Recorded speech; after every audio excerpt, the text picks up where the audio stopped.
இந்த உலக வாழ்வில் சோதிக்கப்படுவதும் சிரமங்களுக்கு உட்படுத்தப்படுவதும் அல்லாஹுடைய அருட்கொடை. யாரை அல்லாஹ் நேசிக்கிறானோ அவர்களைத்தான் அல்லாஹ் சோதிப்பார். அல்லாஹுவால் நேசிக்கப்படவில்லை என்றால் அவர்கள் நிம்மதியோடு இந்த உலகத்திலே வாழலாம். அல்லாஹ் ரப்புல் ஆலமீன் சோதனைகளை கொடுத்தால் மட்டுமே மிகப்பெரிய வெகுமதியான சொர்க்கத்தை அல்லாஹ் கொடுக்க வேண்டும். ஜன்னத்துல் ஃபிர்தௌஸை அல்லாஹ் கொடுக்க வேண்டும்.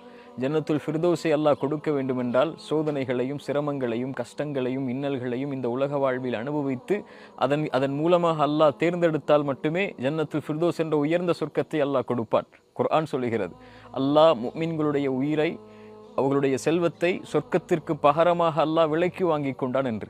அப்படி என்றால் உயிர்களையும் செல்வத்தையும் அர்ப்பணித்தால் மட்டுமே அல்லாஹ் ரப்புல் ஆலமீன் அந்த சொர்க்கத்தை சொர்க்கவாதிகளாக அவர்களை மாற்றுவான்.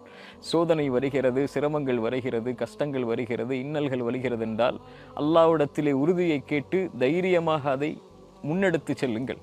அதன் மூலமாக அல்லாஹ் கொடுக்கின்ற வெகுமதிகள் மறுமையில் பெரியது. இந்த உலக வாழ்வில் சோதிக்கப்படுவதும் சிரமங்களுக்கு உட்படுத்தப்படுவதும் அல்லாஹுடைய அருட்கொடை. யாரை அல்லாஹ் நேசிக்கிறானோ அவர்களைத்தான் அல்லாஹ் சோதிப்பார். அல்லாஹுவால் நேசிக்கப்படவில்லை என்றால் அவர்கள் நிம்மதியோடு இந்த உலகத்திலே வாழலாம். அல்லாஹ் ரப்புல் ஆலமீன் சோதனைகளை கொடுத்தால் மட்டுமே மிகப்பெரிய வெகுமதியான சொர்க்கத்தை அல்லாஹ் கொடுக்க வேண்டும். ஜன்னத்துல் ஃபிர்தௌஸை அல்லாஹ் கொடுக்க வேண்டும்.